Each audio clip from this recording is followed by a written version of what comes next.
Alors, bonjour mesdames. Bah, écoutez, je suis très heureux de vous retrouver. Voilà, ici à. On est dans le 19e, on est au 17 rue de Lorraine, ceux qui vont nous rejoindre avec grand plaisir. On fait cours depuis le matin, depuis 10h30 jusqu'à 14h30. Hazak ou Baruch. Alors, Parachat Béar, c'est marqué dans la Parachat de Béar. Vaïdaber Hashem el Moshe, Adi Hashem el Moshe, Béar Sinaï. Béar Sinaï, depuis le mont Sinaï, les morts en disant Daber el Béni Israël va mais parle aux enfants d'Israël et dis-leur Kitavou la Haaretz, lorsque vous arriverez en Israël, Asherani noten lachem, que je vous donne, Veshavta Haaretz Shabbat lachem. On nous dit la terre, elle doit chômer. Chômer, mais lachem. Ça veut dire qu'elle doit chômer pour Dieu. Pas pour faire la jachère simplement. Mais lachem. Sheshanim tizra sadecha. Pendant 6 ans, tu vas semer ton champ. Sheshanim tizmor karmecha. Et pendant 6 années, tu vas tizmor, tu vas vendanger karmecha, ta vigne. Veasavta et tevoata. Et tu rassembleras sa récolte. D'accord? Ou Bashana Shevit. Et la Shana, l'année numéro 7, Shabbat Shabbaton. Alors ça devient le Shabbat du Shabbat. Ça veut dire le chômage du chômage, il est la Haaretz, Shabbat Lachem, Sadecha lotizra vekamecha lotizmor. Donc tu ne pourras ni semer, ni vendanger, etc. Fait Sivir Kitserecha lotixor, ni les prémices les pousses de tes céréales, tu ne pourras pas non plus moissonner. Etc. Évidemment, le vin, et pareil, Shabbat Shabbaton, il arrête, c'est là, donc là, c'est Shabbat Lachem. Vaïta Shabbat arrête, Lachem, Leochla, Avdecha, la Batecha, Vesirecha, Ulto Shavera, Gavimach, et donc, cette année-là, tu devras chômer, donc de la manger donc, à tes serviteurs, à tes domestiques masculins, féminins, à tes salariés. Et quand je dis salarié, c'est pas un jeu de mots, hein. Salarié. Bah alors. Vous connaissez les prénoms ariés? C'est des lions, hein? Mine de rien, c'est des lions, même s'ils sont sages. Oui, c'est ça, c'est pour ça qu'il ne faut pas être contrarié non plus. Alors, Ulte Shevara Garim et Mar. Ulbeem Techa Valachaya Shabbat, etc. Ok? Et ensuite, on nous dit, tu vas raconter les années. Vesafarta Alecha Sheva Shabbat Uchalim Sheva Pamim Sheva Shabbat. Donc, on va devoir compter 7 années. 7, le chiffre, hein. 7 années, 7 fois. C'est quoi 7 fois 7? 49. 6 fois 5? 35. Et c'est ça, on va compter des années. 7 fois 7, 49 années. Pour arriver finalement au Yovel. Le Yovel, c'est 50. Et donc on va devoir sonner du chauffard le jour de comme ça. Le jour de Kippour. C'est vrai, c'est marqué, le jour de Kippour, on sonnera du chauffard. Et c'est le jour de Kippour, on sonnera du chauffard. Et donc ça va libérer, les esclaves, et 2, les terres. Parce que les gens ne vendaient pas à Eternam, ils vendaient parce qu'on ne peut pas vendre des smitout, ça veut dire de vendre de façon éternelle. On vendait jusqu'à 50 ans, maximum. Les gens récupéraient leurs terres. Vous étiez propriétaire pendant 50 ans. Chazak ou Baruch. Michébera, Rimotenou, ça risque. D'accord, mais quand il va être chez la rêve, etc. Vous avez compris? Vous avez compris ou pas? Maintenant, il y a marqué, après, il y a marqué. Vechi, Tiomrou, et si vous allez vous poser la question, mais comment on va manger la 7e année, puisque de toute façon on ne peut pas récolter cette année-là, hein? Alors Hachem il dit, Tziviti et Berkati, j'ai ordonné ma bracha. Ordonné ma bracha, ma bénédiction, que la numéro 7, la 6e année, produira. Pour la cible. Pour 3 ans. Pour 3 années. Pas double. 6, 7 et 8. Double, ça peut pas être double, ça peut être triple. 6, 7, Pour 3 ans, la 6e année, la 7e et la 8e, et au début de la 8e. C'est-à-dire entre Rosh Hashanah, qui est en septembre, jusqu'à Pessah, on aura aussi une bracha. On pourra manger. Chazak ou Baruch. Et ça marche toujours en Israël, cette histoire? Cette histoire, c'est une histoire qui est bon, c'est marqué dans la Torah, mais bon. Je rigole. Voilà. Et donc c'est un clin d'œil du bon Dieu que ça marche, vous avez compris? Mais il faut être voté à Bachem. Il faut avoir confiance en Dieu. C'est pas simple, hein, c'est pas très simple. Parce que des gens qui doutent au mois de juillet, on les connaît, ça marche pas. Il faut être sûr, c'est une chose sûre ce que je vous dis. Ouais. Il faut pas se lasser d'une chaussure. Il faut pas vous lasser d'une chaussure. D'accord? Parce que les gens se lassent des chaussures, hein? Alors on peut acheter, à votre avis, pendant la Shemitah, vous voulez dire? Pendant la Shemitah. Il faut acheter, mais il ne faut pas acheter des fruits d'Israël. Il faut acheter. Après, il y a des champs qui sont en Israël qui appartiennent à des non-juifs, donc ça on peut. Mais en général, les gens, on ne veut pas commercialiser, c'est interdit de commercialiser. Faire attention. Et donc c'est pour ça qu'il faut faire très très attention. Mais ce qui est marqué dans la Torah, c'est, voilà, vous avez remarqué que, c'est quoi la Shemitah en fait? La Shemitah c'est quoi? On nous parle de devoir chômer la terre, de faire chômer la terre pendant un an. En fait, on nous parle essentiellement du bitachon. Ça veut dire de la confiance qu'on a en Hachem. Comment se construit la confiance en Dieu? Alors, on nous dit au départ, vous avez travaillé 1 an, vous avez travaillé 2 ans, vous avez travaillé 3 ans, 4 ans, 5 ans, 6 ans. Vous savez qu'est-ce que produit votre terrain? Vous savez ou pas? Ça fait 6 ans que vous travaillez et vous vivez du produit de votre travail. Donc, vous savez exactement combien. Et tout à coup, vous allez vous rendre compte qu'on va vous demander d'arrêter de travailler. Hein? C'est très très compliqué. C'est ça. Mais c'est contre nature ou pas? Évidemment. C'est contre. Ben oui, parce qu'on a un corps, il faut bien le nourrir ce corps. Et on nous dit vous allez arrêter de travailler. Et donc pourquoi faire? Pour étudier. Pour étudier la Torah. Shabbat Lachem. Ça veut dire que vous allez rentrer au séminaire, mesdames. Pendant 1 an. C'est pas une fois par semaine. Pendant une année, du matin au soir, vous allez contre des rabbinis, vous allez contre des... Ah ouais, vous allez kiffer. Votre mari va partir à l'Yeshiva. Vous pouvez vous débarrasser de lui. Il va partir à l'Yeshiva. Donc, il va partir pendant une année d'études. Il va apprendre des choses, il va rencontrer des rabbinis, il va développer sa hirat shamaim, il va plus matmid, il va vous offrir des cadeaux. Non, je rigole. Mais bon, il va être beaucoup plus réfléchi, beaucoup plus... Et ça va être d'autres visions. Et ça va se passer pendant 1 an. Ça va? Maintenant, ok. Mais là, comment il a pu faire ça? C'était pas possible puisqu'il n'a pas pu récolter, travailler. Et donc il s'est posé la question, mais attends, mais t'es gentil ma chérie, mais comment je vais faire pour vivre? Hachem dit, t'inquiète pas, j'ai ordonné ma bracha. Ça va? Maintenant, c'est très intéressant. Parce que, à la question posée de savoir, mais comment je vais vivre? Et vous lui dites, j'ai pas compris, c'est quoi ta question? Ben, je sais pas comment on va faire pour vivre.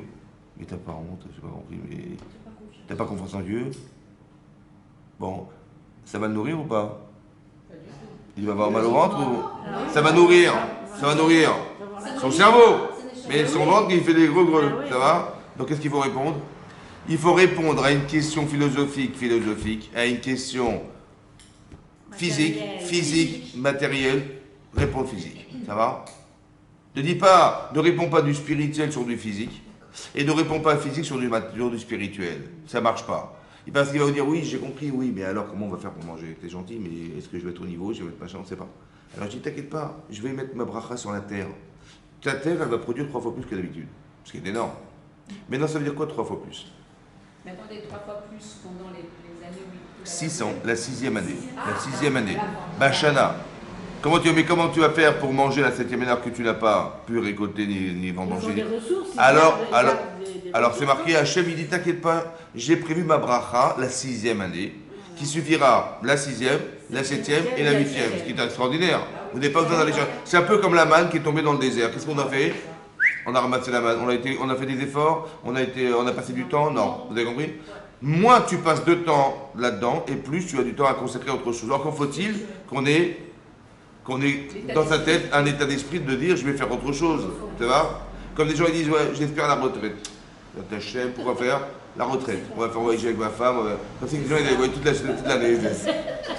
Et le problème c'est que quand on est occupé toute l'année, parce qu'on va au travail, etc., on est occupé, après c'est compliqué de trouver à remplir le temps, combler le temps. Qu'est-ce que tu vas faire? Et rentrer à la cuisine. Qu'est-ce que la cuisine? Bon. On ne sait pas gérer le temps. On ne sait pas remplir le temps en fait. C'est pour ça qu'il faut savoir. C'est pour ça que celui qui étudie la Torah, il saura remplir son temps. Maintenant le bitachon. Je réponds à une question physique, je réponds physique. Hachem dit j'ai rempli ma bracha. Qu'est-ce que c'est que la bracha des 3 ans? Alors attention, il y a 2 façons de le comprendre. Il y a 2 façons. Il y a la façon du Ramban et du Kli Yakar. Le Ramban il dit tu verras que ça va se multiplier. Tu auras 3 ans de récolte. C'est bon? Le Kli Yakar il dit non. Pourquoi? Il dit parce que si tu te poses la question de savoir mais comment je vais manger la 6e année, la 7e année alors que je n'ai pas de quoi, puisque j'ai pas, il dit je vais ordonner ma bracha. Donc si la bracha tu la vois de tes yeux vus, tu sais combien ton champ il produit combien? Il produit quelques tonnes. Tu as multiplié par 3 la production de ton terrain. C'est énorme, tu vas le voir ou pas? Donc bien sûr tu vas le voir. Si 3 fois plus, tu vas le voir. Oui, ça peut. Je pensais que non, je pensais que c'était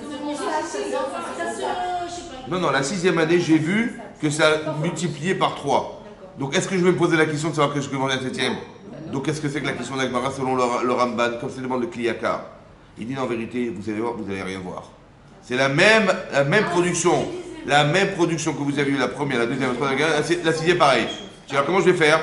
Tu vas te rendre compte que le peu que tu as, les 100 grammes de production de céréales, elles vont te nourrir pendant 3 ans.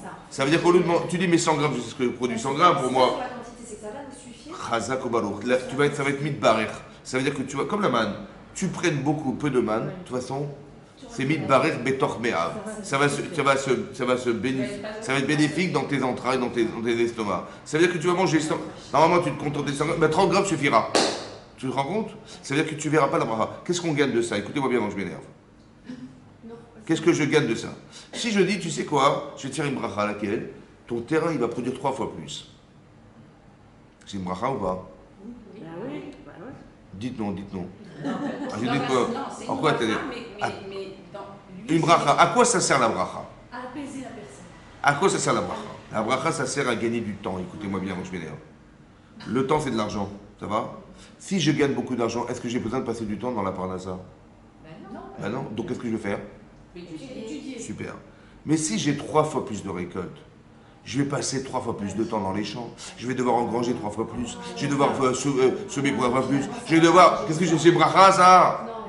Ah, mais c'est pas ça que je voulais moi. Je voulais une bracha autre que laquelle? C'est que j'ai la même chose. Le temps passé c'est le même. Seulement, ça va me suffire pendant 3 ans. Vous avez compris ou pas?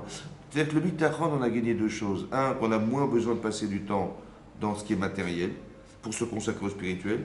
Et deux, on va faire moins d'efforts, moins de. Le résultat est le même. Pourquoi tu ne peux pas voter à Hachem? C'est quoi la confiance en Dieu? C'est de dire, mais moi j'ai besoin. La confiance, c'est de dire, parce que c'est intéressant d'y réfléchir. À quoi ça sert d'avoir du bitachon? À quoi ça sert d'avoir du bitachon? C'est quelque chose qui n'est pas normal, ce que je vous raconte. Vous n'allez pas à la fac, on va dire, vous savez, bon, je vais vous faire un cours d'économie, machin. Mais bon, tout ça, c'est du cinéma. Bitachon, hein?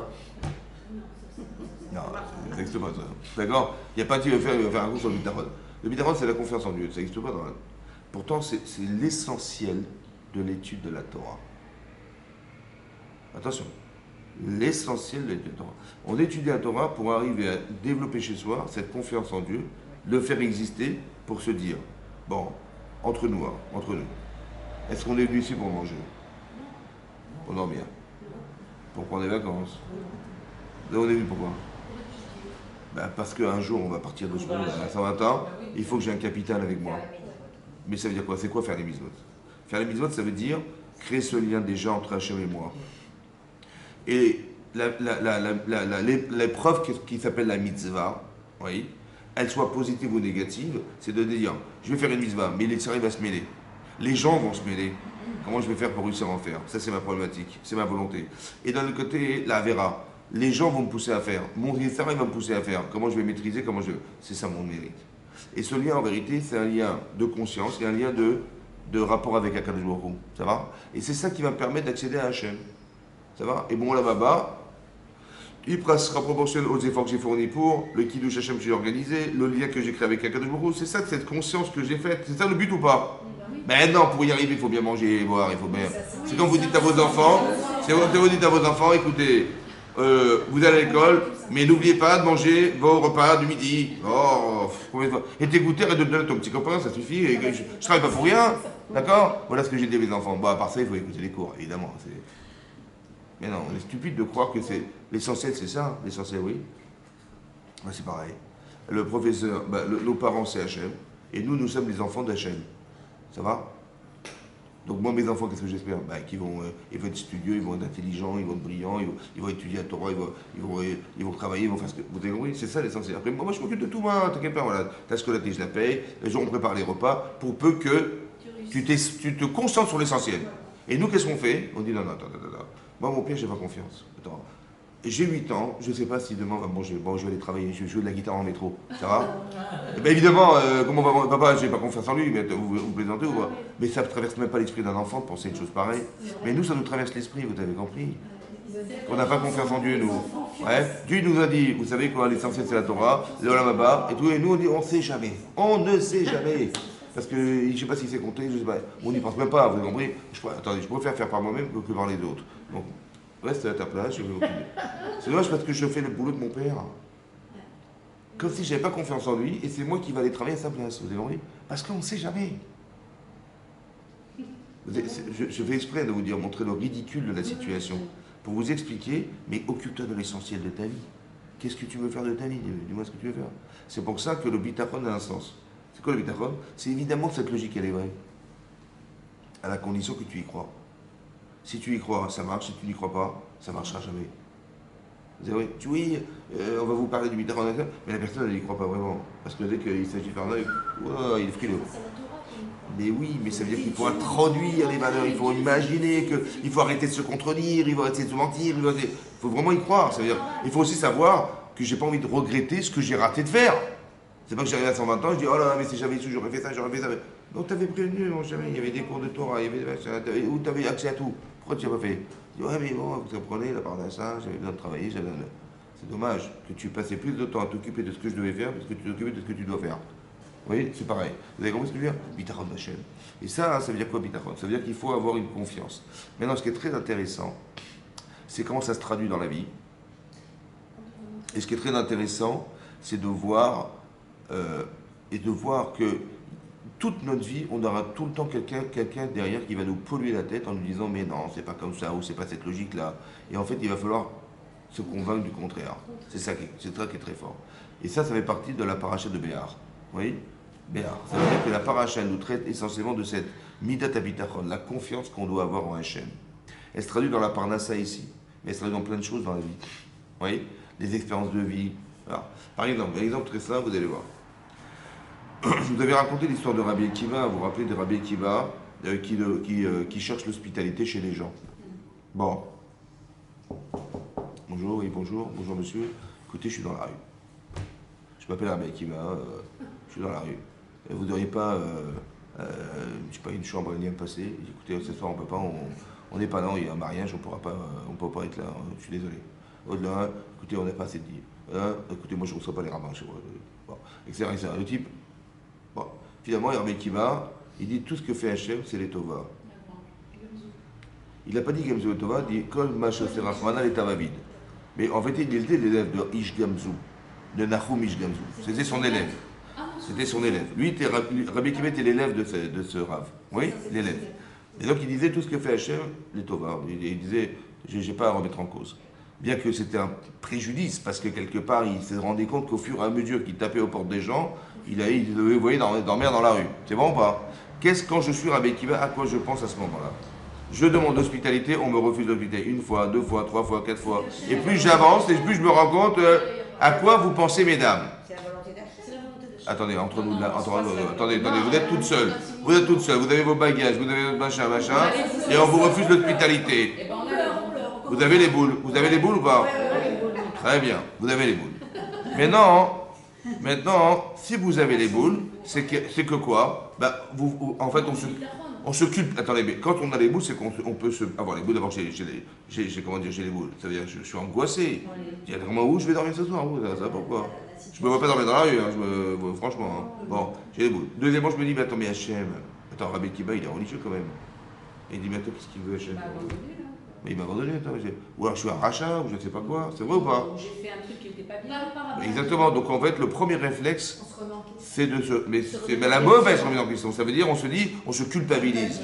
On dit qu'on est des rachats, on est des gens pas méritants, c'est ça qu'on dit. C'est bon? Qu'est-ce qu'il a dit, Rabbi Akiva? Il n'a pas dit c'est pas grave. Les Tova, Hachem, il a pensé au bien. Mais quand je dis ça, à qui je parle? C'est sûr, mais à qui? Chazak. Celui qui vous culpabilise, dit non, je n'y crois pas une seconde. Parce que mon père, il m'aurait jamais fait ça. Ça va? Donc, Hachem, il va me le faire? C'est sûr que non. Alors, je n'accepte pas.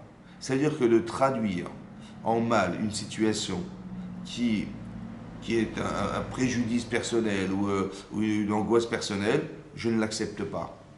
Ça va? Je n'accepte pas. C'est pas ça la logique. C'est-à-dire que c'est pas possible que mon père, il me fait dormir dans la rue. Ça n'existe pas. C'est bon?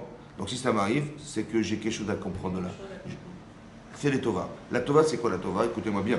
La Tova, c'est pas ce que vous vivez. Parce que c'est pas plaisant de se faire refuser quelque part. C'est quoi la Tova? C'est qu'il y a un message là. La Tova, c'est ce que vous allez devenir, mesdames. Ça va? Grâce à Dieu, j'ai vécu ça. Ça m'a permis d'avoir du bitachon, d'avoir confiance en Dieu. Je ne sais pas ce que ça veut dire. Ce que je gagne, la tova, le tov en hébreu, c'est quoi? Ça veut dire quoi, tov? C'est bon ou c'est bien? C'est bien. Ah, attention. C'est pas bon. C'est pas forcément bon. Mais c'est bien. Ça va? C'est pas forcément bon, mais c'est bien. La tova. La tova, c'est ce que je suis devenu. Je suis devenu une femme plus forte, une femme plus convaincue, etc. Mais pas l'inverse. Parce que si vous dites, si la conséquence spirituelle qui se dégage, c'est une destruction personnelle, c'est ni bon ni bien. Vous avez compris ou pas? Vous avez compris? C'est ni bon parce que je suis dans la rue, et c'est ni bien parce que je me suis angoissé la vie, et c'est lui qui a gagné. C'est lui qui a gagné. Celui qui est dehors qui m'a refusé, et celui qui est dedans qui m'a refusé aussi de me faire croire que c'était une tova. Vous avez compris ce que je veux dire? Donc dans ma tête, je me répète et je me dis c'est faux. Ça va? Ok. Donc finalement, il s'est fait accepter par personne. Où est-ce qu'il va dormir avec qui va? Dans la forêt, dans les bois. Dans les bois, c'est ça. Attendez, il avait son coq, son âne et sa petite torche. Sa petite bougie. Ok? Sa petite bougie, pardon. Qu'est-ce qui se passe? Qu'est-ce qui se passe? Rabbi Akiva, sa vocation, c'est quoi? C'est d'étudier la Torah. Pour lui, il ne peut pas perdre une seconde. Et déjà qu'il a perdu du temps à demander une mitzvah et puis on lui a refusé. Bon, qu'est-ce qui se passe? Il allume sa petite bougie pour étudier la Torah. Le vent, il éteint la bougie. Bon, il cherche des allumettes, il n'y a plus d'allumettes. Donc qu'est-ce qui va se passer? Il ne va pas pouvoir étudier la Torah. Mais c'est sa vocation. Je ne sais pas, c'est comme vous dites, c'est comme vous êtes en train d'étudier la Torah et votre père il éteint la lumière. Ça va? Est-ce que votre père, quand vous étudiez la Torah, il va éteindre la lumière? Mais là, il a éteint la lumière. Alors attention, j'ai fait exprès de vous dire ça. Pourquoi? Pour vous dire, le Tzara dit, tu sais quoi, ton livre de la Torah, il ne vaut rien du tout. Tu sais pourquoi? Mais attends, est-ce qu'Hachem il aurait fait que tu n'étudies pas ta Torah? Mais elle ne vaut rien, mon vieux. Ton livre de la Torah, mais tu sais quoi, tu es un rachat pour qu'Hachem il t'éteint la lumière. Vraiment, tu es un rachat, quoi. C'est ça qu'on pense, oui, en général. C'est vrai ou c'est faux? C'est faux. C'est faux. Désolé, Thomas. Attendez, qu'est-ce qui peut se passer? Réfléchissez à l'envers. Je suis en train d'étudier la Torah. Mon père, il adore la Torah. Hachem, il adore la Torah. Mais qu'est-ce qui a pu faire qu'il éteint la lumière? Mais qu'est-ce que vous en pensez? Attendez, écoutez-moi bien, on a fait des cours ensemble. Ouais. On a expliqué que le monde, il existe grâce aux études de la Torah. On est bien d'accord? Mais oui, bon. Mais qu'est-ce qui peut faire que Hachem il éteint la lumière et que je ne puisse pas étudier la Torah alors que c'est la Torah qui fait tenir le monde? Qu'est-ce qui peut être plus grave qui doit m'empêcher d'étudier la Torah alors que la Torah, je sais pertinemment qu'elle fait tenir le monde? C'est quoi? Qu'est-ce qui peut être plus grave? Un accident ou un accident, par exemple. Un danger personnel. Hachem dit, mon vieux, tu es en danger, je préfère éteindre la lumière. La Torah la mettra de côté pour... Vous avez compris? C'est comme ça qu'on doit réfléchir. Ça veut dire qu'il y a un danger, c'est sûr et certain. On m'a évité quelque chose. Parce que qu'est-ce qui peut empêcher mon père d'éteindre la lumière alors qu'il sait pertinemment que le monde il va exister grâce à cette étude? Vous avez compris ou pas? Donc c'est comme ça qu'on réfléchit. Le Tzara il t'a dit... Mais vous imaginez qu'il a perdu 24 000 élèves? Je ne sais pas, moi j'aurais été avec eux, je dis, mais c'est quoi cette Torah que j'ai dû transmettre, qu'Hachem il a détruite? Mais j'aurais culpabilisé grave. 24 000, on ne m'a pas dit 3, ni 4, ni 2, 24. 24 000, c'est énorme. Et qui étaient éparpillés dans tout Israël. Ils sont tous morts. Waouh, j'aurais imaginé ma Torah. Hachem m'a dit clairement, ta Torah, j'en veux pas. C'est ça que j'aurais pensé, c'est faux. Vous avez compris quoi? C'est très intéressant de voir que l'interprétation qu'on fait, en général, on la traduit toujours contre soi-même. Alors Hachem il me dit non, il faut que tu te dises c'est faux. Il faut que j'enlève, je balaye cette pensée-là de mon esprit. Je balaye cet esprit-là. Vous avez compris? Voilà. On balaye. Ça veut dire que tu dis non, c'est pas vrai, j'y crois pas. C'est faux, j'y crois pas. D'accord? Qu'est-ce qui va se passer? Sa liberté d'un. Il a vu un chat qui lui mange son coq. Bon, en général, il fait la prière le matin, qui c'est qui va le réveiller? Ben oui, il n'y a plus de coq. Donc ta fila, qu'est-ce qu'elle vaut ta fila? Ben oui, qu'est-ce que vous pensez? Ta prière, il a fait manger ton coq. Et il y a un lion qui a mangé son âne. Qui c'est qui va porter les valises demain matin? Lui-même. Voilà. Bon. Désolé, Thomas, il dit, c'est lui qui a porté les valises. C'est grave quand même. Elle son sac à dos, machin. Ashream chez sac à dos, Ashream chez... Bon. Alors le lendemain, il se réveille comme il peut, il reprend ses bagages, il retraverse la ville qu'il avait traversée la dernière soirée. Tu vois? Et qu'est-ce qui s'est passé? Il s'est rendu compte que la ville était vide et que les gens avaient été pris en captivité, rendus esclaves Par des brigands. par des brigands des villes. Grâce à Dieu, il était sauvé. Maintenant, Rachid, il est là-bas. Rachid. Il a dit à ses élèves, vous avez vu, je vous avais dit que c'était une tova ou pas? Et lui, il l'a vécu à la seconde où je vous parle. Hein. Ça veut dire que des fois, la tova, tu la vois plus tard. Mais là, il l'a vu sur le champ. Qu'est-ce qu'il a vu? Il a dit, tu sais quoi, Rachid dit, tu vois, il a dit à ses élèves, tu vois, si la lumière était restée allumée de loin, on m'aurait repéré. Si le coq, il avait fait un moindre son, ouais. Cela, il avait bré, on l'aurait entendu de loin. Hachem, il va sauver ma vie. Vous avez compris ce que je veux dire? Ça veut dire que vous avez compris qu'il faut arrêter de se culpabiliser.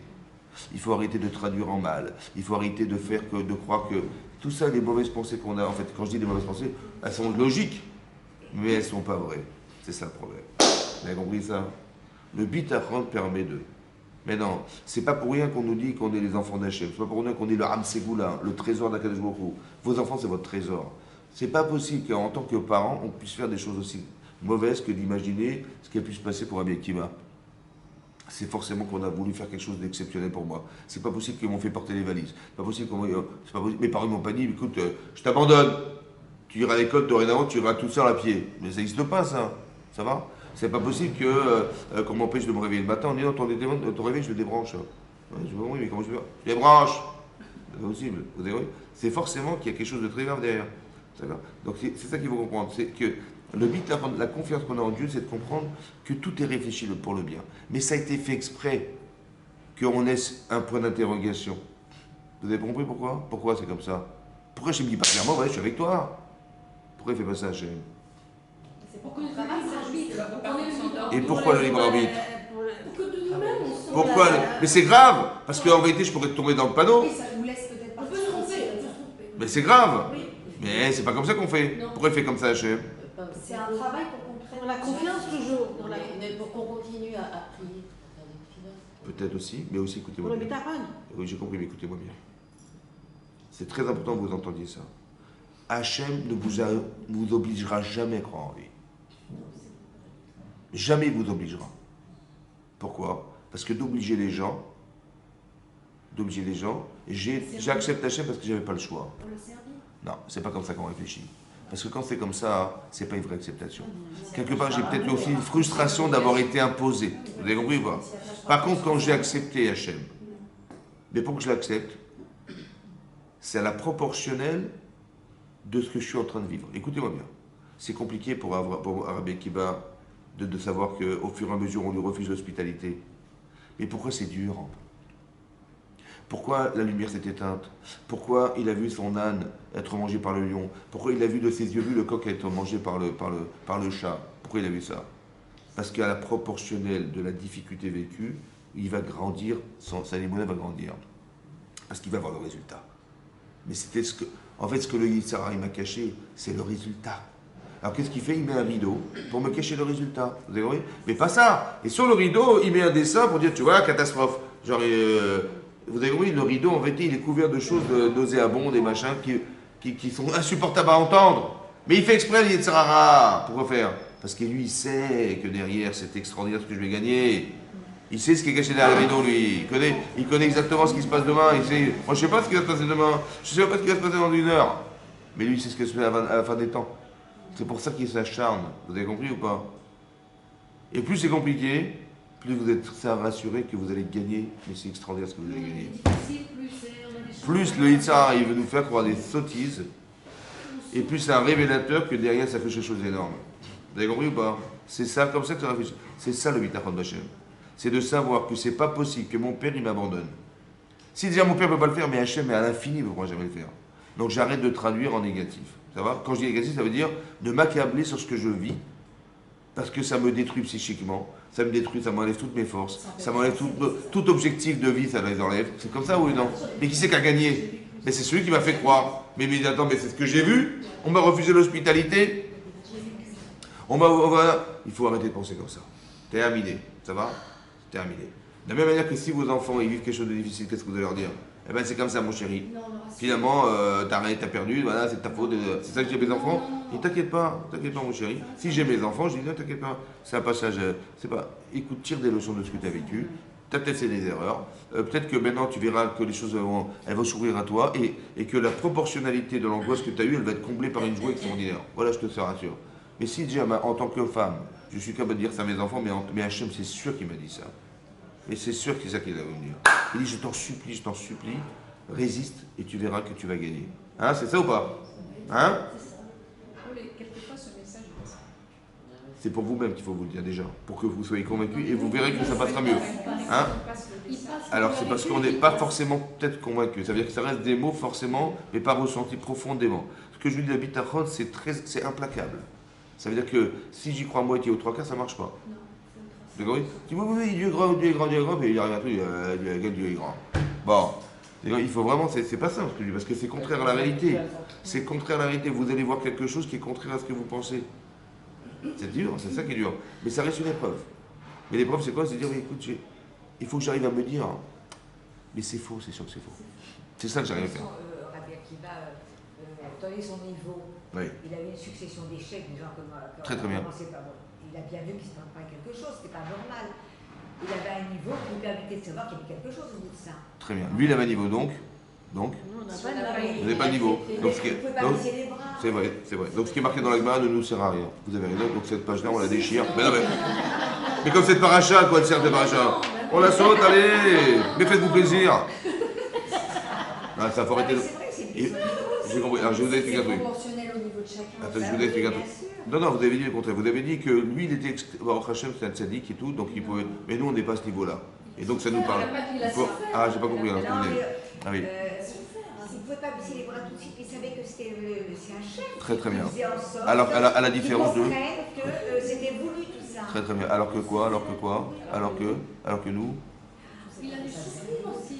Et donc. On peut baisser les bras Douter. dès le départ. Très bien. J'avais très bien compris. Non, non, c'est ça. C'est ça, c'est ça. Alors je vous explique, madame, les épreuves de Rabbi Akiva, vous ne les aurez jamais de votre vie. C'est vrai, je vous rassure. Parce que c'était. Mais c'est proportionnel. Mais écoutez-moi, mais il faut tout le temps répondre la même réponse. Je n'accepte pas ce que j'ai compris. Ce que j'ai compris, c'est que Dieu m'aime pas. Ce que j'ai compris, c'est que je suis foutu. Ce que j'ai compris, c'est que tu n'y arriveras jamais. Ce que j'ai compris, c'est que tu ne sais pas y faire. Tout ça, c'est faux. Ça va? Parce que jamais de ma vie, j'aurais dit ça à mes enfants. Si je suis équilibré, je ne dis pas ça à mes enfants. Je ne suis pas là pour les détruire, ni pour les machins. C'est sûr. Donc Hachem, donc ce que je pense que Hachem, il a pensé, c'est faux. C'est faux. C'est faux. Ça peut être vrai, mais c'est un rachat qui va parler comme ça. Et Hachem, c'est un rachat, d'accord? Donc la traduction que j'ai, c'est le rachat qui est en moi, qui est ce Yetzara. Il veut bien tuer celui-là. C'est un rachat, celui-là. Mais je ne suis pas folle, quand même, c'est moi qui pensais. Et moi, c'est ce que j'aurais imaginé. Parce qu'on m'a dit à l'école, si tu fais une mise, tu verras, et sinon tu verras, Hachem, il va se fâcher. Hein. Alors, est-ce qu'il se fâche, Hachem? Hein, il se fâche, Hachem? Non, s'il se fâche, c'est qu'il y a une carence, qu'il n'y a pas de carence. Donc c'est faux. C'est simplement parce qu'on nous a mal éduqués, ou bien qu'on nous a donné des informations qui sont... qu'est-ce qu'on veut dire à un enfant? C'est ce qu'on a gardé en tête. On a gardé en tête que quand ça va, ça va. Et quand on fait des choses bien, Hachem, il nous promet des récompenses, et si on est va, on va au piqué. Attends, tu vois, il va se fâcher, mon Dieu. Hein.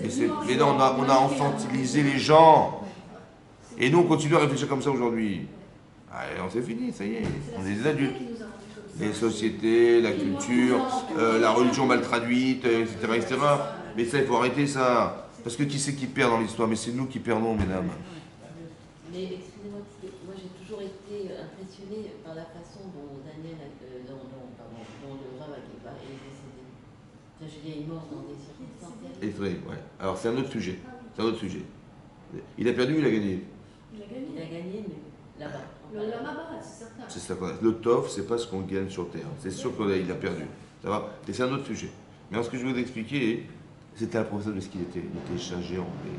Il a fait un kiddush Hashem derrière tout ça. Mais bon, ce que je veux vous expliquer, c'est que déjà arrêtez de vous arrêter sur cette réalité traduite, mal traduite. Mal traduite. C'est ça la Torah. Maintenant, c'est comme tu dis, mais comment je vais faire? La question, mais Manochou, mais qu'est-ce qu'on va manger la 5e année? Ça va? Mais si j'ai pas de bitachon b'Hashem, mais je me la pose la question. Mais la question elle vient du manque de confiance. La question elle vient de la carence existentielle, du fait qu'il manque quelque chose. En vérité, la question elle vient de votre cerveau ou elle vient de votre corps? Du corps. Il faut répondre au corps, il faut répondre au cerveau. Au corps, Razak. C'est comme si vous vous disiez, mais t'inquiète pas, ça va, je vais y arriver. Ou t'inquiète pas, j'ai pas envie de faire quelque chose. Ouais. Et ben je vais trouver des arguments qui vont motiver mon corps de pouvoir accepter de le faire. Ça va? Donc c'est un langage qui est adapté au corps. Mais quand je dis le corps, ça veut dire que vous avez c'est pour ça que j'ai toujours bien distingué entre la neshama et le corps. La neshama, c'est l'âme, et le corps, c'est le gouffre. Il faut bien distinguer les deux. Le discours n'est pas le même. Vous êtes une philosophe intellectuellement, mais votre corps, il n'est pas philosophe du tout. Il ne comprend rien de ce que vous faites. Il ne comprend rien. Il est béaba, c'est... Voilà. Mais non, mais il ne comprend rien. Donc lui, il faut qu'il trouve un intérêt corporel. Donc il faut que je lui trouve un intérêt corporel. Ça va? Donc Hachem, ne t'inquiète pas, tu auras de quoi manger. Super, d'accord? Donc il faut trouver les mots. Maintenant, vous avez l'impression de vous rabaisser. Mais non, mais vous ne parlez pas à votre neshama. Parce que votre corps, il peut refuser il peut refuser les volontés, il peut refuser les envies spirituelles, il les refuse. Ouais. Il dit, ouais, mais tu vas devenir religieuse, qu'est-ce que tu vas devenir, qu'est-ce qu'on va dire de toi, blablabla, tous les trucs. Et il faut que tu te couvres la tête, et il faut que tu fasses ça, tu te rends compte, tu vas changer d'avis comme ça, ouais. En fait, on veut t'empêcher d'avoir des valeurs. Après, tu vas étudier pour mieux comprendre pourquoi c'est nécessaire. Et qu'est-ce que tu gagnes à le faire. Mais quelque part, on voudrait nous empêcher d'atteindre ces niveaux-là. Alors je vais lui dire, écoute, c'est un peu comme, je vous avais dit, le Chafetz Chaim, il était arrivé, il a vécu 93 ans, donc c'était un homme grabataire, carrément, il était un vieillard, quoi. Bon, le Yitzhara, le matin, il vient le voir, il dit, écoute, t'as l'air fatigué. Ah, il dit, ouais, je suis fatigué. Il dit, bon, écoute, allez, laisse tomber. Tu prieras à la maison, c'est pas grave. Et les gens comprendront à ton âge, de toute façon, ils comprendraient, il n'est pas venu ce matin à la tefila, le Chafetz Chaim, parce qu'il était fatigué, tu vois. Tout le monde acceptera, justifiera le fait que tu ne sois pas levé. Ça va? Bon. Alors, c'est le Chafetz Chaim, il entend ça. Il dit, j'ai pas compris. Qu'est-ce que t'as pas compris? Quoi? J'ai pas compris. Toi, t'es plus vieux que moi. Et tu t'es levé avant moi pour me dire de ne pas me réveiller. Il dit, laisse tomber, laisse tomber. Tu t'es levé avant moi, t'es plus vieux. Mais t'as pas 93 ans, t'as 4000 ans. Tu viens avec tes béquilles, là, tu te lèves. T'as compris? La chorma, c'est ça, la chorma. C'est ça. Vous avez compris, c'est ça. C'est de se dire, mais tu veux me faire. Attends, je sais pas compris. Mais ça que j'ai les forces. Ça va? Et tu veux me dissuader en me disant, non, t'es vieux, t'es machin, mais je suis pas. Si je suis vivant, c'est que je vais pouvoir arriver. Mais alors, le désir, le plaisir que j'ai de faire la mise, je sais ce que je vais gagner. Mais c'est infini ce que vous gagnez.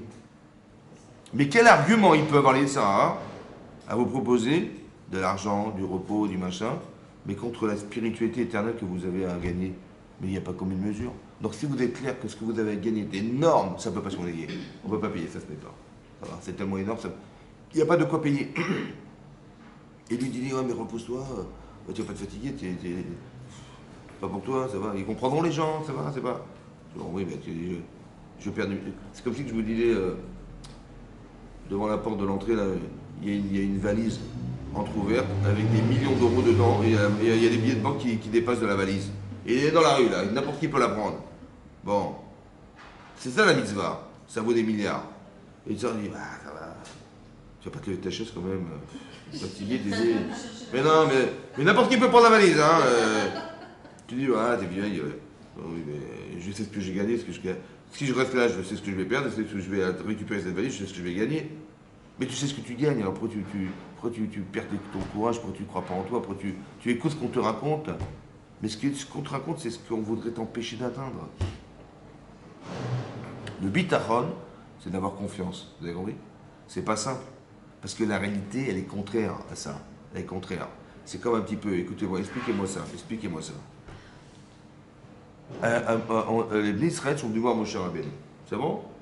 Ils ont dit, écoutez, on nous a demandé de rentrer en Israël, faire la guerre contre les gens qui y habitent. Bon, on ne sait ni qui ils sont, ni comment ils sont armés, où est-ce que se cachent leurs trésors, etc. On ne peut pas savoir, on ne sait pas. Alors il faudrait envoyer des explorateurs. Bon, Moshe, il hésite, oui, j'y vais pas, on y va pas. Bon. Il demande à Hachem. Hachem dit, Shlach lecha, écoute, comme tu penses, là je ne te mets pas de prophétie. Il n'y a pas de vision autre que la tienne. Les tartera selon ce que tu penses, choisis. Bon, finalement, on envoie des gens qui l'ont choisi, mais une personne par tribu. Des centaines, des dizaines de milliers de personnes. On en a pris un. La sélection est énorme. On a pris un par tribu. D'accord? Un par tribu. Pas 10, un seul. Donc on a pris le tzaddik de la tribu. Et à chaque fois, Alpi Hachem. Il a dit, celui-là, il est bon. Hachem dit, il est bon. Celui-là, il est bon, il est bon, il est bon, il est bon. Ils partent. Il faut explorer la terre, d'accord? Ils reviennent. Qu'est-ce qu'ils ont dit?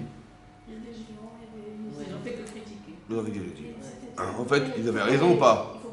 Non, ils avaient raison ou pas? Oui, ils ont vu. Ils avaient raison. Il y avait des géants. Oui. Ils avaient raison. C'était vrai. C'était vrai. Il y avait des géants. Ils vivaient dans une ville fortifiée. Il y avait 31 rois. On a fait la guerre contre Amalek. Tout ça, c'est vrai ou pas? Donc, ils nous ont rassurés ou pas? Qu'on a bien fait de ne pas y rentrer. Ben, évidemment. Heureusement que vous m'avez envoyé. Dites-moi merci. Grâce à Dieu, on va se calmer, on va rester dans le désert et vous allez voir que tout va bien se passer. Parce que là-bas, il y avait des géants. Regardez les fruits qu'on a rapportés. Des vite pour les porter. Quelques tonnes on a porté. Mais imaginez-vous les gens qui les mangent. Hein? Bon, à part ça, vous savez quoi? Quand on était en train d'explorer la Terre, il y avait des gens tellement énormes. Ils ont dit, tiens, on a vu des gens qui étaient des humains comme des sauterelles. Des tailles de sauterelles. On était des sauterelles. Aïnou Benem, Kachagavim, on était des sauterelles devant eux. Imaginez-vous, vous avez une sauterelle à vos pieds là. Et vous êtes. Et le géant, c'est vous, et les sauterelles, c'est. Alors, comment ça se passe? Ils ont dit, vous savez quoi? Chazakou Mimenu. Ils sont plus forts que nous. Rachid, vous savez ce qu'il dit Rachid? Comme si qu'ils avaient dit, Chazakou Kaviachol, il avait dit plus fort qu'Hachem. Kaviachol Klapé Marla Amro. Kaviachol en français, ça veut dire, comme si qu'ils avaient dit, c'est plus fort qu'un Kadosh Baruch Hu. Bon, ça vous paraît logique ou pas? Kaviachol. Mais c'est pas possible de croire que Hachem, il a créé des géants qui sont plus forts que lui, quoi. C'est stupide ou pas? N'importe quoi. N'importe quoi. Et ils y ont cru? Ils y ont cru. Mais comment c'est possible? Ils ont dit ils sont plus forts que nous. Mais non, ils ont sous-entendu dire qu'Aviachol, comme c'est qu'ils avaient dit, plus fort qu'Hachem. Mais comment c'est possible d'avoir traduit un truc pareil? En disant plus fort que nous, ça veut dire plus fort qu'Hachem. Déjà, ça vous paraît logique ou pas? Non? Alors comment ça se traduit dans votre vie? Dans votre vie, c'est ce que je vous dis là, c'est très important que vous Vous avez entendiez. déjà une idée préconçue. Non, oubliez ça. Je vous dis, vous voyez des gens, des géants comme ça, et vous dites ça c'est plus fort qu'Hachem, on ne peut pas y arriver. Mais c'est stupide de croire une chose part. Tu parles, on a pris des gens, on les a choisis sur le tas, les tzadikim, les plus grands tzadikim qu'il y avait, on les a pris. Comment ils peuvent dire une... Et un enfant, il a honte de dire ça. Tu vas au gars, tu dis, il est où Dieu? Dans les ciels. Même lui, là, il va pas dire une bêtise pareille. Et avec la tétine en plus, hein, c'est pas facile de parler. Hein? Alors, comment ça marche? C'est Hachem qui leur a mis ça. Non, Khazéchal Mibroma.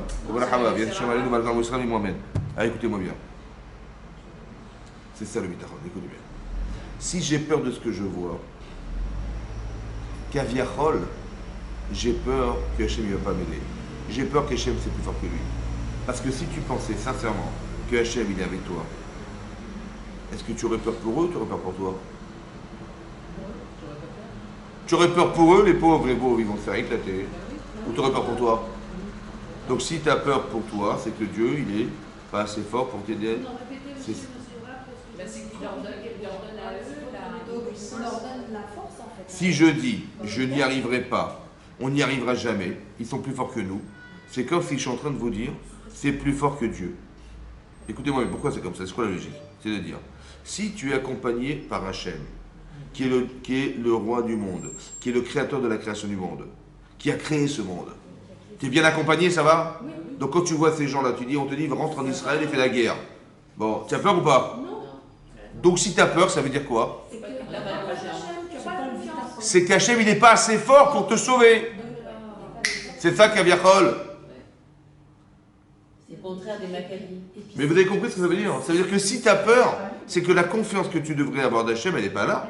Parce que si tu l'avais vraiment, ça veut dire, attention, tu peux être une grande sadéquette dans la bouche, mais dans ton cœur, pas grand-chose. Vous avez compris le bitachon? Ça veut dire qu'on doit faire un kinyan. Ça veut dire que quand vous parlez de confiance en Hachem, etc., c'est pas des mots. C'est de l'expérimentation, c'est du vécu, c'est des leçons tirées, c'est d'à chaque fois de penser que c'est vrai, etc. Vous avez compris ce que je veux dire? Et quand ça rentre dans le cœur, vous avez totalement confiance en Dieu, que vous avez peur pour eux, les pauvres musquines, on va rentrer, mais qu'est-ce qu'ils vont devenir, ces pauvres-là? J'ai même plus peur pour eux que pour moi. Tu dis, mais ce sont des géants, des dada. Mais si Hachem il a fait ça, pourquoi il a mis des géants, à votre avis? Pourquoi des géants? En Israël, pourquoi? Vous savez pourquoi? Ce que vous allez voir, la difficulté que vous voyez, est à la proportion de votre niveau. Vous êtes très grandes, mesdames. Alors on va t'obliger de vous mettre un truc énorme, pour dire attends, on va voir si vous êtes capable de réagir à ça. Vous avez compris ce que je veux dire? S'il y a des géants, c'est parce que c'est des gens qui ont vécu les 10 plaies d'Égypte. C'est des gens qui ont vu la mer rouge ouvrir. C'est des gens qui ont vu Matan Torah. Qu'est-ce que tu veux qui les arrête à ces gens-là? Ben, il n'y a que cette réalité énormissime. On était des sauterelles. Il n'y a que ça qui peut l'arrêter, non? Donc ça veut dire que la difficulté à appréhender est le révélateur de votre grandeur d'âme. Et pas l'inverse. Alors Hachem dit, est-ce qu'ils vont être capables de surmonter ça? Si oui, super, on va rentrer en Israël et Mashiach. Vous avez compris ce que je veux dire? Mais ça veut dire que moi, j'ai eu peur de ce que j'ai vu. Il ne faut jamais vous faire des films sur ce que vous voyez. C'est ça qui est marqué dans la Torah. Bitachon, ça veut dire que la confiance que vous avez construite dans votre tête, elle est plus sûre que ce que vous allez voir. C'est pour ça que quand Rabbi Akiva, on le refuse, il est confiant. Il dit non, c'est sûr. Mais comment il peut dire ça? Il aurait dû dire, mais attends, comment je vais faire? Comment on va manger la 7e année? La question, elle se pose. Mais elle se pose pour quelqu'un qui n'a pas forcément confiance. Vous avez compris? Quelqu'un qui s'arrête à la réalité, qui pense que c'est la réalité qui nous nourrit, qui pense qu'on ne va jamais s'en sortir sans ça. Mais est-ce que tes parents, ils t'auraient abandonné? Ils t'auraient dit, ah, cette 7e année, tu manges pas, tu travailles pas dedans. Mais je ne sais pas. C'est fait exprès pour que je te montre. Je te montre que j'existe pour toi. Combien j'existe pour toi? C'est Hachem, il nous fait exprès pour nous dire, si tu me fais rentre avec moi dans le désert. Mais le désert, c'est hostile à la vie, on ne peut pas vivre dans le désert. Suis-moi, je t'en supplie, suis-moi. Et tu vas voir que tu vas te nourrir avec des choses que tu n'aurais même pas imaginé de ta vie. Il va tomber de la manne, le birmérien. Mais c'est tellement que tu avais confiance en moi, tu aurais vu combien je suis proche de toi. Mais c'est ça qu'il veut Hachem. Et nous, on n'y croit pas vraiment. On dit non, j'ai pris vous êtes bien gentil. Vous avez compris ce qui se passe? Ça veut dire qu'en fait, on oublie que la difficulté est proportionnelle au niveau qu'on pourra atteindre. Mais grâce à Dieu, on a ce niveau-là, Baruch Hashem, parce que la difficulté elle serait moindre. Vous avez compris? Alors que nous aussi, on a des épreuves qui sont pas simples, c'est qu'en vérité, on voudrait encore nous montrer simplement, attends, regarde, mais c'est sûr que le résultat, il est proportionnel à ce que tu vas vivre. C'est sûr. Vous avez compris? Vous avez compris? Que quand Rabbi Akiva, il voit ça, quand il a vu que finalement, au final, il a été sauvé parce qu'Hachem lui a éteint la lumière, son coq a disparu. Mais vous imaginez cette fille-là, comment elle est différente dorénavant? Il va dire Hachem Sadai Tiftar. Mais c'est plus le même Hachem. C'est plus le même. Parce que quand j'ai vu ça, il m'a sauvé ma vie. Quand c'est que sa vie, elle démarrait dorénavant. Autrement. Mais c'est une autre vie, bien sûr. Comme Dieu qui a eu des accidents, des choses comme ça, il a dit, ils ont été sauvés. Mais c'est une renaissance, mais c'est un chesed. On dit, ah les pauvres, j'aurais pas voulu ce qu'il avait vécu, c'est la vie. Ben, tu as raison, c'est pas grave, là, c'est sûr. Mais ce qu'il est devenu, mais à l'éveil qu'on a eu là, c'est la conscience qu'il a atteint de la proximité d'Hachem, c'est ça le bien. Mais en vérité, qu'est-ce qu'on a fait? On a contredit. Vous avez compris qu'on est contredit par soi-même. Ton corps, il veut des choses que ta neshama ne veut pas. Alors qu'est-ce que tu veux faire pour qu'il arrive à comprendre le corps? Là, c'était. Ben, il n'y a que ça. Il a été sauvé. Il a été machin. Ton corps dit ben, j'avais eu peur pour moi. En vérité, quand vous avez peur, c'est pas vous qui avez peur, c'est votre corps qui a peur. Et vous dites, mais comment je vais le rassurer? Je sais pas. Et quand il arrive des choses pareilles, quelqu'un qui a été sauvé d'un miracle et tout, son corps, il a ressenti une satisfaction personnelle tellement profonde. Il dit, ok, t'avais raison, je m'accorde. Allez hop. Et je m'adhère à ma neshama. C'est pour ça que si on avait fait la guerre contre les géants, ouais, comme je vous ai raconté, on dit, c'est sûr qu'on aurait gagné. Comme on a gagné, finalement on est rentré, on a gagné la guerre. Ouais. Donc c'est-à-dire mais qu'est-ce qu'on a vu? On a vu ce que les gens qui ont fait la guerre en 48, ils ont vu. Ce que les gens qui ont fait la guerre de Kippour, ils ont vu. Ce que les gens qui ont fait la guerre la guerre des 6 jours, ils ont vu. Ils ont vu. Comme moi, quelqu'un m'a raconté, il avait son oncle qui était en Israël en 48, il a fait la guerre de l'indépendance. Il m'a dit qu'il y avait des types, des Arabes partout qui voulaient nous tuer. Et partout, ils ont grouillé de partout. Hein. On est monté se réfugier sur une montagne et on avait des boîtes de conserve qu'on avait mangées, elles étaient vides. Je vous avais raconté. Il dit on les prenait, on les jetait sur eux. Elles étaient vides. Vides. Des boîtes de conserve, vides. Et les types, ils partaient en courant se sauver. Allez comprendre. Mais c'est pas un miracle, c'est non, mais même les Maccabées aussi se sont battus. Mais oui, mais ça veut dire qu'on ne doit pas croire à la réalité. Vous avez compris pourquoi l'épreuve est énorme? Mais on est quoi, la guerre de 14-18, c'était quoi? On avait des armes bidons, il y avait 600 000 hommes, il n'y avait rien, c'était contre des millions de personnes.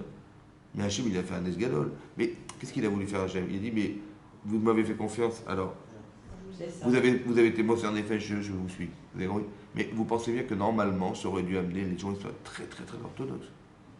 Ça aurait dû dire, waouh, il nous a sauvé la vie, Hachem, qu'est-ce qu'il faut faire, on aurait plongé la tête dans la Torah, on aurait fait des mitzvot, on aurait fait ça. Mais non, mais c'est ça qu'Hachem attendait. Vous avez compris? C'est ça qu'Hachem attendait. C'est marrant parce que dès l'instant où on est très très très faible, c'est là qu'Hachem intervient au possible. On est à un niveau tel de Touma en Mitzrayim, Hachem il va nous sortir d'Égypte à la proportion de la détresse dans laquelle on se trouve. C'est ça qu'il faut comprendre. Mais on sait que quand on est dans une difficulté, c'est sûr qu'Hachem il va nous tendre une perche. C'est sûr. C'est sûr. Et ce qu'on va gagner à être sauvé, c'est comme un type, il est sauvé de la noyade. Et il ne peut pas renier le fait qu'il doit, à vie, il doit une reconnaissance à la personne qui l'a sauvé, oui ou non? À vie, c'est comme ça. Mais vous le ressentez corporellement et intellectuellement, c'est comme ça, oui ou non? Mais c'est ça qu'Hachem fait en permanence. Mais dans la vie de tous les jours. Vous avez compris? On ne parle pas de choses très dramatiques, hein. Je parle de, il m'est arrivé ça, hein. S'apprendre à dire merci, merci, merci, merci, merci, merci. Et vous allez voir qu'après, la confiance va rentrer. Et lorsqu'on va nous faire croire, mais l'accumulation de merci, ça va contredire la réalité qui s'oppose à ça. Tu as vu ce qui t'arrive, Edana? Je sais que c'est pas vrai. Je sais que c'est faux. Mais oui, voilà.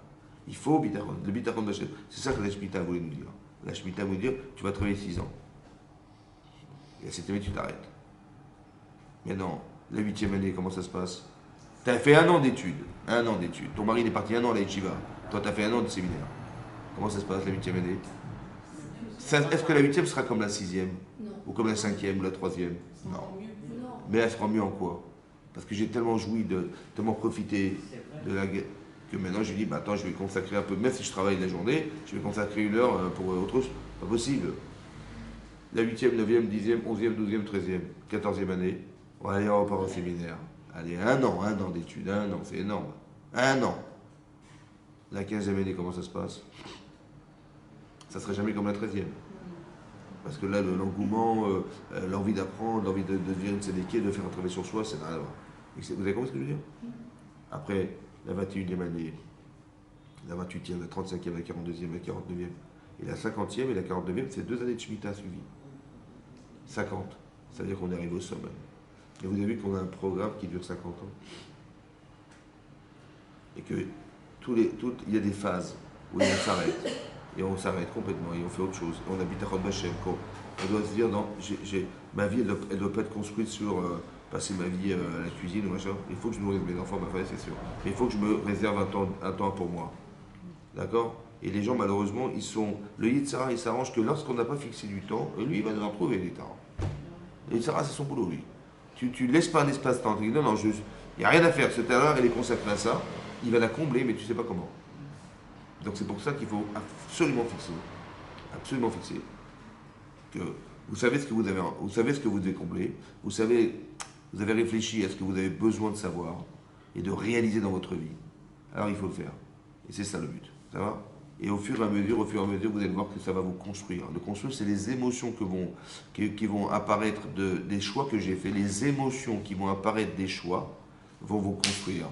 C'est ça, se construire. Parce que manifestement, quand j'ai eu peur, je fais partie des Meradim, mais j'ai eu peur, c'est que les émotions que j'ai eues, elles étaient plus fortes que les émotions que j'aurais dû avoir. Le bitachon, c'est une émotion. La confiance en Dieu, c'est une émotion. J'aurais dû avoir confiance en Dieu. Je suis rassuré. Bitachon, je suis rassuré. Mais là, manifestement, je n'étais pas rassuré. Ça veut dire que l'émotion qui a été traduite par ce que j'ai vu est plus forte que l'émotion que j'aurais dû avoir dans mon cœur. Alors construisez ces émotions, c'est ça que je construire. Quand j'appelle construire les gens, c'est pas d'informer. Vous avez, on a fait la paracha, vous avez compris, on a parlé de la Shemitah, on a parlé de machin, c'est pas l'information qui nous intéresse, c'est les émotions qui vont sortir, qui vont se dégager de nous. Et ces émotions, c'est ce qu'on appelle une construction humaine. C'est ça que j'appelle construire. C'est pas d'informer les gens. La construction, c'est construire. Ça va? Construire, c'est qu'il y a des matériaux, mais il y a du ciment. Il faut que on soit aimanté par la chose. Ouais, le ciment. Et le ciment, c'est les émotions que vous avez, c'est ça. Ça vient l'amour de la Torah, ça vient de savoir qu'Hachem il est proche de nous, qu'il a fait tout ça pour nous. Je ne sais pas si vous vous rendez compte de l'entreprise que c'est de créer le monde. Mais tout ça pour vous. Ça serait dommage qu'il ait fait tel sous. Pourquoi? Pour juste manger, dormir, métro, boulot, dodo. Voilà, toute ma vie, métro, boulot, dodo. Et demain, comment on va faire? On a chaque fois des questions. C'est la question de la paracha. C'est la même question. Toute la vie, c'est la même. Mais rassure-toi, attends, mais tu penses bien que. Oui. C'est ce côté un petit peu animal qui nous fait peur et qui nous fait dire, attends, mais si j'ai pas de comète dans ma bouche, demain, comment je vais faire? Ouais. Mais non, si je mange de la viande, mon corps est content. Ouais. Et ma bouche aussi. La boucherie. Ben oui, c'est normal. Oui, c'est pour ça qu'il faut toujours avoir cette conscience. Il faut élever son niveau. Élever son niveau, ça veut dire avoir une conscience plus élevée de soi. Ça va? Et de savoir qu'on n'est pas là pour rien, qu'on a une échama qui est éternelle, qui est énormissime, qui est un joyau. Et il faut l'entretenir, c'est ça l'essentiel de ma vie.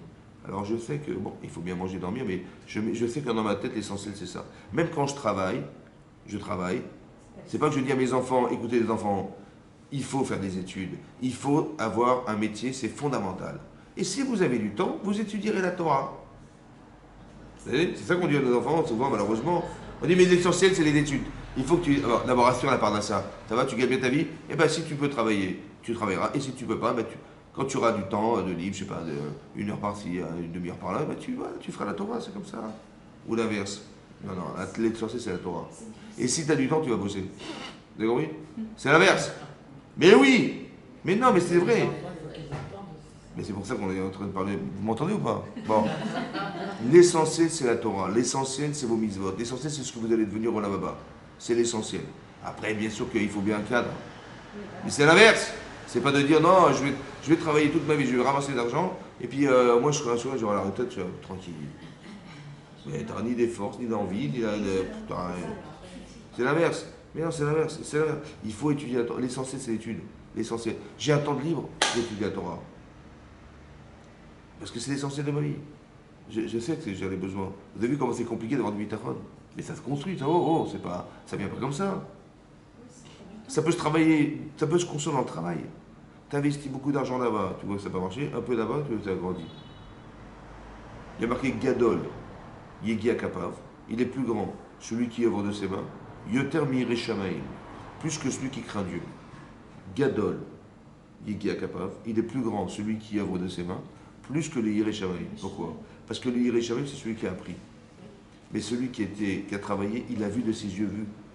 Il sait et il ressent plus encore parce que le vécu, c'est plus fort que la virtualité de l'étude. Vous avez compris, il y a Gadol. Donc c'est-à-dire que dans son travail, il peut retrouver Hachem.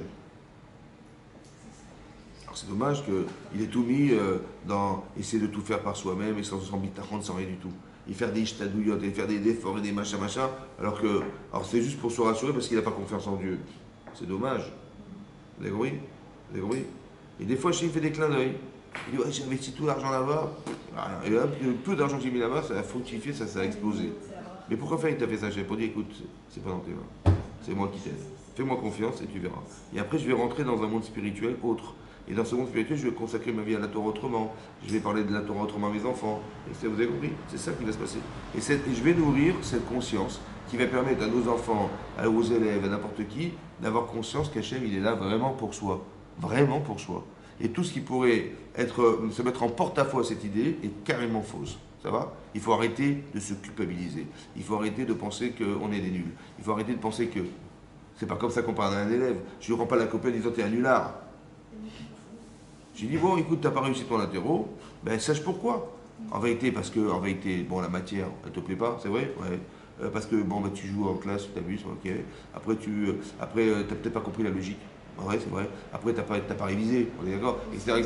Mais c'est ça ta note, mon chéri. C'est ce qui t'a manqué. Alors, tu sais quoi? Si tu es plus assidu, si tu commences à t'intéresser à la matière, si tu commences à comprendre la logique de la matière, si tu commences à pouvoir plus t'investir dans ton travail, être plus régulier, plus tu verras que plus structuré, plus pointueux sur ce que tu fais, tu verras que ta note va monter. C'est ça que le prof il aurait dit? C'est ça que le prof il dit? Ben, c'est ça qu'il dit Hachem. Jamais il m'a dit t'es nul. Jamais dit je te crois, je te plus voir. Ça n'existe pas ça. Ça n'existe pas. C'est pour ça qu'il faut arrêter. Quand vous le comprenez dans le physique, vous le comprenez dans le spirituel. Mais il faut le comprendre dans le physique. Alors que nous, on distingue le physique du spirituel. Mais non, Dieu, c'est autre chose. Ça va? Il ne faut pas mélanger la Torah et le reste. Mais non, mais c'est fait exprès que tu sois mère de famille pour comprendre l'amour que tu as des enfants. Mais Hachem, il t'aime, mais pas comme tu aimes tes enfants, mais même sur ce que tu n'imagines même pas qu'il t'aime, il t'aime. C'est pour vous dire combien jamais il faut penser une chose pareille. Et le bitachon, ça permet ça. Ça permet d'aller au-delà de ses limites et et Hachem, qu'on le fasse exister, c'est ça. C'est ça. Hachem, il attend que ça. De le faire exister pour que ce lien puisse être créé. Il a créé une opposition dans la vie juste pour qu'on arrive à casser ce principe et le faire exister autrement. Ça s'appelle un Kiddush Hachem. Sanctifier le nom d'Hachem. Et quand on arrive à ce niveau-là, on a une proximité avec Hachem qui est indélébile. C'est ça le but. C'est ça qu'on arrive à se retrouver. Que la Neshama retrouve l'origine de sa Neshama qui est Hachem. C'est ça qu'il faut. Alors ça passe par des misotes, ça passe par des bitachot, ça passe par un travail sur soi, ça passe par la confiance en soi, ça passe par plein de choses. Mais il faut le faire. C'est un travail que nous devons faire. Et quand on est conscient du travail, on n'est pas inquiet de ce qui nous arrive. Et que quand ça peut nous arriver, c'est simplement dans l'esprit de allez, tu vas surpasser ça et tu verras que les résultats, tu verras que la mer va s'ouvrir. Tu vas rien comprendre. Tu vas gagner la guerre. Mais c'est pas toi, c'était juste pour qu'Hachem il te montre. Et plus tu te sens faible, et plus Hachem il va t'aider. Et plus tu sens que tu vas dépendre d'Hachem, et plus Hachem il va t'aider. Mais c'est ça que ça veut dire. C'est comme ça qu'il faut le traduire en tout cas. Et pas de croire en la réalité qui me montre l'inverse. C'est la traduction de la réalité qui nous fait défaut. C'est ça l'Yetzirah. C'est la traduction de la réalité qui nous fait défaut qui est l'Yetzirah. Il ne faut jamais l'écouter dans ce niveau-là. Ouais, il ne faut pas l'écouter. Il ne faut pas vous écouter entre guillemets en vous disant mais non, mais j'y crois pas. Et si c'est le contraire? C'est-à-dire C'est-à-dire on se sent dedans, investi, à fond, jamais avec nous, tout ça. Et malgré tout. On se sent, disons, on se sent plus spirituel, comme on va dire. D'accord, oui. Il n'y a pas à un moment donné un retour du bateau. Ah, t'as peur. Un retour de besoin, c'est-à-dire Non, c'est-à-dire que si mais on est trop spirituel et pas assez matériel, on néglige un peu ce quoi. Ah oui, on parle pas de ça. Dans le sens, Il faut trouver. Ah, mais c'est ça, il faut trouver la ligne d'or. Ça veut dire qu'il y a la bêtise, il y a la religion intelligente et la religion bête. Ça va? Oui. Donc on ne nous a pas demandé d'être. Vous avez compris que, je vous avais dit déjà, Adam, ça s'écrit Aleph, Dam. Aleph, Dam. Aleph, Dam. Il y a du Aleph. Le Aleph, c'est votre Neshama. Mais il y a du Dam. C'est quoi le Dam? Le corps. Il y a des gens, ils sont complètement Aleph. Ils se négligent, ils se des machins. Vous appelez Adam. On ne s'appelle pas Aleph. Et le contraire, il y a des gens qui sont pas la religion, rien du tout. On ne t'appelle pas Dam, tu t'appelles, bien qu'on est tous des Dam. Mais on est Adam. Il faut du Aleph et du Dam. Ça veut dire que la ligne d'or, c'est toujours respecter ce que nous sommes. Ne jamais négliger ce que nous sommes. T'as compris? Il faut tout le temps savoir que la Torah, c'est un équilibre. Il y a des gens, ils ne vont jamais s'occuper de leur santé. Et les types, ils ont des problèmes à 60 ans, ils ont des problèmes. Mais t'es bête ou quoi? Mais occupe-toi de ta santé, parce que c'est ton corps qui te permet d'atteindre quelque chose. Mais la négligence corporelle, il y a des gens, même des rabbinim, mais ils se sont négligés. Ils sont partis très jeunes. On avait tellement besoin d'eux. Et les gens sont plus intéressants à la fin qu'au début. Le type, il est un jeune étudiant, il n'intéresse personne. Il a la force, mais il n'a rien à la tête. Mais quelqu'un qui a déjà de la compétence, de la Torah, de la Chorma et tout ça, occupe-toi de toi. Parce qu'on a besoin de toi. Pas de toi, hein, de toi. Et c'est pour ça que je connaissais Monsieur Tuile, parce qu'on est besoin de lui. Non, je rigole. Et que la famille Tuile, vous connaissez. Et donc, qu'est-ce que je disais? Il faut que évidemment que le corps est essentiel, parce qu'on ne peut pas vivre l'un sans l'autre. La Neshama ne peut pas s'exprimer sans son corps, donc ne néglige pas ton corps, sous prétexte de spiritualité, ce qui est faux encore une fois, c'est faux, c'est faux. Écoutez-moi bien, le Yetzirah, il peut me dire, il peut me rouler à cause de la Torah. C'est ça que j'ai peur. C'est ça dont je. C'est pour ça qu'il faut tout le temps, Parce qu'il peut utiliser il peut utiliser la Torah pour nous. au détriment de votre vie parentale, maritale, blablabla. Il y a des gens qui ils divorcent par religion. Oui, c'est-à-dire que c'est on se rigidifie et ensuite il faut penser à Nadab et à Abihu parce que aussi ils ont été Exactement, voilà. Trouvez l'équilibre. C'est vous qui allez. Il y a des fois des choses que le Yetzirah, par exemple, Moshe Rabbeinu, il s'investit dans le peuple juif. Il est assis alors que les gens sont debout du matin au soir. Ils font la queue. Ouais. Il dit mon chéri. Je lui dis en français, hein, parce que c'était son beau-père.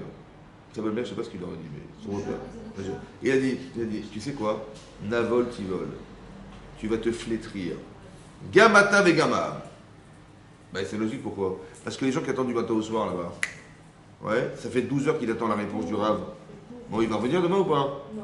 J'ai plus de questions, Rav. Je ne sais pas pourquoi, j'ai plus de questions. Tu uses le peuple. Et toi, tu vas t'user la santé parce que tu reçois, mais comment tu vas te porter? Mais j'y peux rien, c'est comme ça. Par religion, il s'est usé de la santé. Le Yetzirah, il a roulé. Alors il dit écoute-moi bien. Écoute-moi bien. Qu'est-ce qu'on va faire? On va te remplacer. Mais comment ça me remplacer? On va prendre 78 600 Dayanim qui vont faire ton boulot. 78 600. Et tu verras que j'aurai raison. 1, tu ne vas pas t'user la santé. 2, il n'y aura pas les queues. Les gens n'attendront pas comme à la sécu, on attend des heures. Non.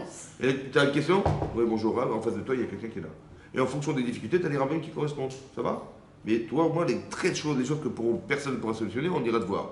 Mais au moins, tu vas garder ta santé. Vous avez compte? On y a Yetzerara de croire qu'on doit tout faire. On doit tout faire soi-même. Du matin au soir. Non. Vous avez compris? Mais ça, c'est la doucha qui nous amène à ça. C'est comme Korach. On est tous que de Shim. Alors, toi, t'es Médère, l'autre, Kohen Gadol, et nous alors? Vous avez compris? Mais sous prétexte de Kedusha, les Tzara nous manipulent. Voilà. Trouver l'équilibre. Vous avez compris? Mesdames, Chazak ou Balou? Vous attendez les autres, hein? Bon. Non, parce que je m'adresse aussi, je vous écoute.